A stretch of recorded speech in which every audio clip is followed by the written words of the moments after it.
Good morning, everyone.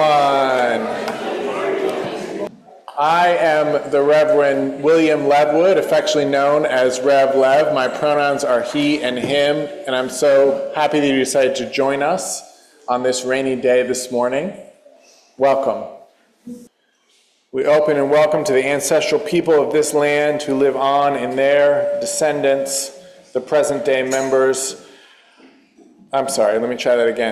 We open and welcome to the ancestral people of this land, acknowledging that our church, like all of Burke, rests on the unceded territory of the Manahoac tribe of the Great Sioux Nation. We seek healing and the realization of justice with the people of this land who live on in their descendants, the present-day members of the Monacan Indian Nation, the Patawomeck Indian Tribe of Virginia, and the Piscataway Indian Nation. We honor the ancestors as we move toward healing so that all together shall one day know full justice. Welcome to Accotink Unitarian Universalist Church. I'm Paulette Lickman-Panzer, and I'm your worship associate for today. Whether you're a longtime member or a newcomer or something in between, we encourage you to stay for our social hour. So our theme this month is freedom. And last Sunday, we explored the freedom that comes from just being present with others in the moment. We talked about what the poet Ross Gay called the hang. And I have to say, somebody asked me afterwards, they were like, what is this thing, the hang? And I said, actually, that's just slang for hanging out. There's no specific thing to do. It just means hanging out. So we talked about that. And this Sunday is kind of the counterpoint or the balance to that, because today I'm going to talk about the structures and the discipline that make freedom possible. So sometimes we find freedom by stepping outside of time and outside of structures, and other times it's the very structures and discipline that make it possible for us to be free fully and completely. Next Sunday, we'll explore in our multi-generational service that we have on the third Sunday of every month, except in the summer. So this will be our last one for a couple months. We're going to explore the generational journey to freedom and see what that has to teach us about how to approach this moment. And then the following Sunday, note, the fourth Sunday of this month, our service will be at 11, because we're going to show the Unitarian Universalist Association's General Assembly's closing worship, which is usually just a wonderful worship service. So we're going to show that on our screen on that Sunday at 11 instead of 10. And then we'll close the month of Pride. Anybody go to I know I saw some of you at the Pride Parade yesterday. That was wonderful. We're going to close the month of Pride with our LGBT group, True Accotink Colors, leading a service about Pride. Anderson. I use the pronouns she and her. I am your Children and Youth Spiritual Development Director. So I'm going to read a story, Someone Builds the Dream. Actually, we're going to read a story, Someone Builds the Dream, by Lisa Wheeler and Lauren Long. All across this great big world, jobs are getting done by many hands in many lands. It takes much more than one. An architect creates a space. She'll draw, redraw, measure, and trace a woodsy, warm, and peaceful place. But someone works to guide the saws, plane the logs, lead the team. Someone needs to pound the nails. Someone has to build the dream. To engineer a bridge takes skill. Math and science fit the bill, and I-beams ordered from the mill. But someone works to mine the ore, smelt the iron, pour the beam. Someone needs to weld the steel. Someone has to build the dream. An artist makes a stunning plan. a masterpiece from mind to hand, a fountain both unique and grand. But someone works to dig the trench, lay the drains, soldier seams. someone needs to plumb the pipes. Someone has to build the dream. A scientist earns a degree in physics and ecology. He aims toward cleaner energy, but someone works to tighten bolts, steer the crane, drive machines. someone needs to raise the tower. Someone has to build the dream. Park designers sketch with pride, amusements and amazing rides, and sights to keep you mystified. But someone works to run the wires, light the lights, make them gleam. someone needs to bury cables. Someone has to build the dream. An author thought up something new. The illustrator planned and drew to make this book for kids like you. But you know the rest. Someone worked to set the text, run the press, load the reams. Someone had to make this book. Someone had to build this dream. All across this great big world, there's lots of work to do. It takes a team to build a dream, a skilled, hard-working crew.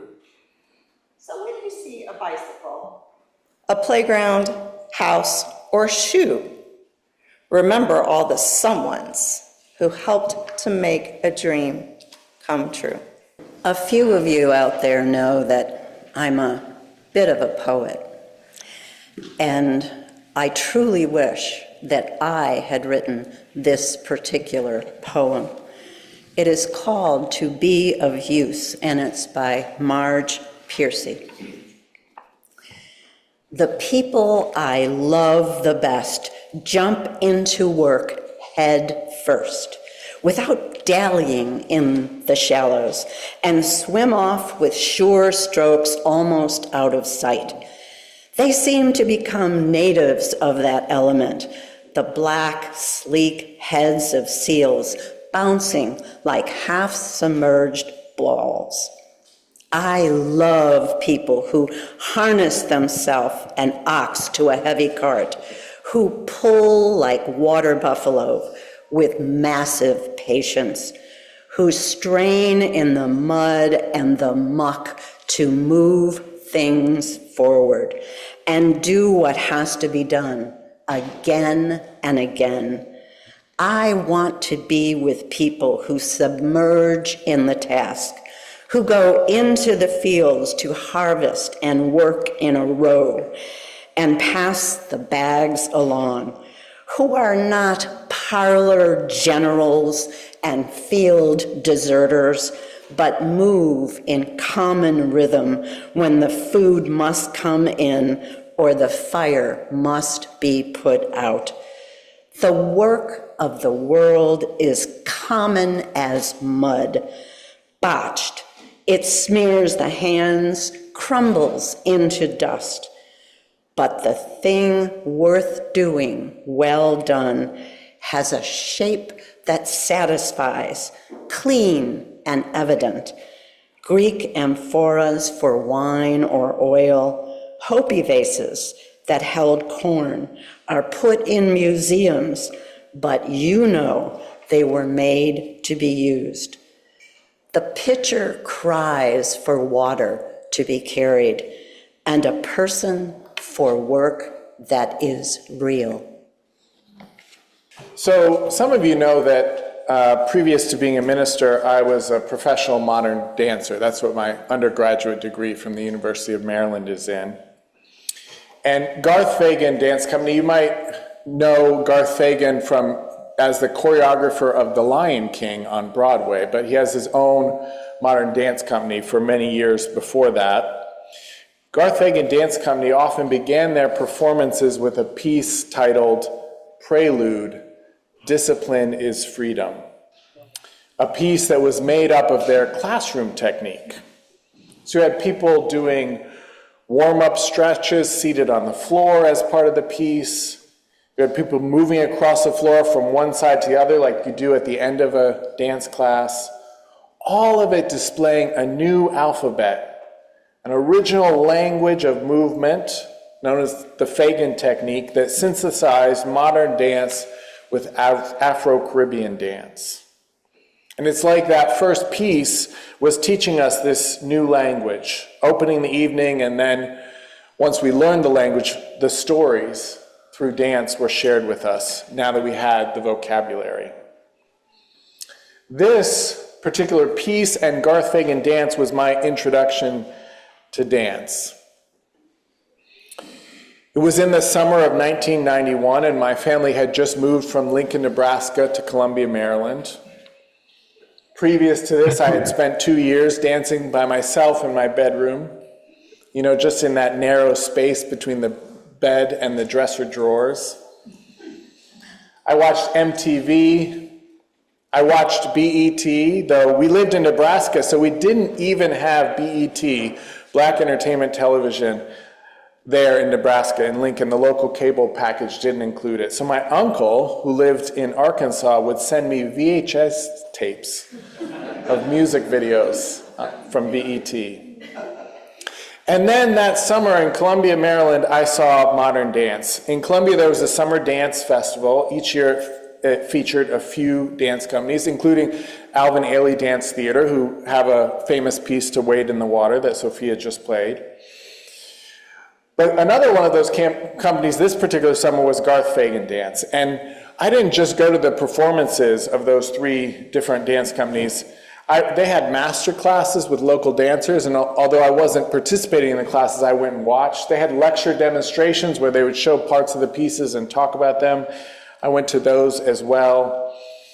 And from doing that, I learned that there were 2 studios in town where I could study. One where you had to wear white tights and a black leotard, one that was very formal, and one where you didn't. And I remember from those master classes that the dancers from the second studio, while they were all very technically skilled, in fact, someone from that dance studio got a full scholarship to the University of Maryland for all the years that I studied in high school and all the years that I was in college from that studio. But each of those dancers in those master classes had their own unique individuality as well as technique. So I ended up studying at that dance studio known as the Dance Dimension. And I remember when I joined telling Marilyn Byers, the dance teacher, that I didn't want to perform. You see, it wasn't about performance for me. I just knew after seeing those dance companies, after seeing Garth Fagan dance, that there were things that I could imagine, things I could imagine doing with my body as a dancer that I couldn't do. And I wanted to be able to do with my body whatever I could imagine. Now, of course, I did end up performing. In fact, it only took a few months because that's an integral part of how you learn as a dancer, not just in a classroom, but by learning dances and performing on stage. But I didn't realize until right now, that Garth Fagan dance, with that opening piece, Prelude, Discipline is Freedom, was teaching me that if I wanted to be able to dance and to be able to dance with freedom, I had to commit myself to a disciplined study of dance, of all the ways the body can move. That discipline is freedom. Now this, in my opinion, is what Timothy Snyder's book on freedom is about. You might know Timothy Snyder. He's become fairly well known for his earlier book on tyranny, which offers 20 lessons of how to resist tyranny from the history of authoritarian regimes in the 20th century.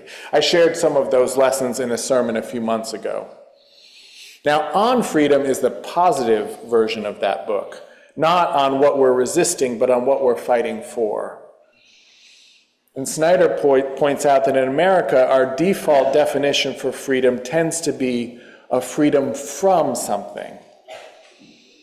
I worry, Snyder writes, that in my own country, the United States, we speak of freedom without considering what it is. Americans often have in mind the absence of something, occupation, oppression, or even government. An individual is free, we think, when the government is out of the way. In contrast, Snyder defines freedom as the ability to live out our life in a virtuous way, to be able to embody virtues. And he suggests 5 forms that are necessary for freedom: sovereignty, unpredictability, mobility, factuality, and solidarity. He connects these forms to the developmental stages of human beings. He says that an infant is born without sovereignty, entirely dependent on other human beings for survival. And as the infant grows and develops, other humans mentor and teach them, teaching them how to be human, and teaching them the beginnings of how to have sovereignty, how to do things on their own. This is the discipline part of freedom. My desire as a developing dancer to be able to do with my body whatever I could imagine was a desire for sovereignty. And this is not freedom from, it's freedom to, the freedom to be able to do something, which begins with sovereignty. In his book, Snyder writes, freedom is about the body. He further explains, freedom is neither the lack nor the acceptance of restraints, but rather the use of them. You see, I wanted to learn how to do all the things with my body that I could imagine to do but not do. That's why I studied dance as a discipline. I knew that the human body could do things that I wasn't able to do. It couldn't do everything, but it could do things I didn't yet know how to do. And since I saw other bodies do some of those things, I knew it was possible for me, and I set out to learn how to do those things, learning from those who came before me. Which leads us to the next 2 forms, unpredictability and mobility, which I'm going to relate also to dancing. So discipline gives us sovereignty, the prerequisite to freedom. A prelude, as the title of Garth Fagan's piece reminds us. But that's not really dancing yet. That's just the prerequisite. Dancing is the ability to take the discipline, the practice of the repetition of the building blocks of movement, and use those building blocks, that language, that vocabulary, to move, to dance, to be in conversation with the changing, unpredictable world, and to have mobility within that world. That's freedom. Last week I talked about skateboarding. Learning to skateboard, learning the fundamentals, allows the skateboarder to make anything a skate park. A curb becomes a playground, a handrail, an outdoor stairway. On an outdoor stairway becomes something like a slide. An abandoned pool with no water in it becomes a new landscape for skateboarding, but only if you have the fundamentals of skateboarding through your disciplined practice. So up till now, I've been talking about these forms that make up freedom, that make freedom possible in more or less individual terms. And you might think about things that you've learned to do well and the discipline it took to have the freedom to do those things well. But for most of our freedoms, the freedoms that are most fundamental for us, the discipline isn't individual but societal. Individuals obtain sovereignty and the subsequent ability to adapt to the unpredictable and to have mobility in the world through social structures. To take a very basic example, I wouldn't have the freedom to commute to work if it weren't for the car that I drive, that I didn't make, the gas stations, the paved roads, road signs, exit ramps off the highway, and in my case, the GPS on my iPhone. And we wouldn't have the freedom to gather here together this morning without the building, with its sheltering walls, its heating in the winter and air conditioning cooling us in the summer, without what were we talking about earlier? The floor and the chairs and the sound system, as well as the stairs and the ramps and the doors and the bathrooms. All of that happens because we join together in common cause, because we volunteer, because we pledge, because we donate even more after we've pledged to help our youth go to our General Assembly by donating to pay for their meals, by supporting our outreach collection sponsors like A Farm Less Ordinary so that they can do good work in our community, and for special targeted giving campaigns so that we can have a new floor and new chairs and better sound equipment. This all happens because we agree on certain facts. That's the fourth form that makes freedom possible. And doesn't it seem silly to anybody to name facts as a form of freedom? It does a little bit to me, but if someone, a con man perhaps, came and told us we could have the chairs and the floors and the sound system upgrades for only $5 or only $5,000, and we believed that con man, we wouldn't raise the full amount, would we? Right? So it seems silly to say that, except that we have people conning us into believing that our freedoms come from denying freedom to others, that we can change the rules at the drop of a hat as part of making a deal in some fantasy world where only the deal making matters, and there's no one's real lives or real livelihoods that hang in the balance, and no need to live virtuously based on our ideals. So we start with the facts, and then we come together to build the world we dream about in solidarity with each other. That's the fifth and final form necessary for freedom, solidarity, and it's also the first. Because if you remember that helpless infant we started with, the helpless infant entirely dependent on others to survive and thrive, it's solidarity. It's coming together to build the world we dream about that makes that infant able to become sovereign and ultimately free in the world that we have created for them long before they even showed up on the scene. Not free from something negative, but free to do something positive, to care for others, to learn and teach, to pass on a world that's worth passing on. Freedom, remember, is about the body. Freedom is neither the lack nor the acceptance of restraints, but rather the use of them. And it's together in solidarity that we accept the facts of the world, the restraints, and together we make use of these to be responsive and adaptable to an unpredictable world so that each and every one of us is free to move.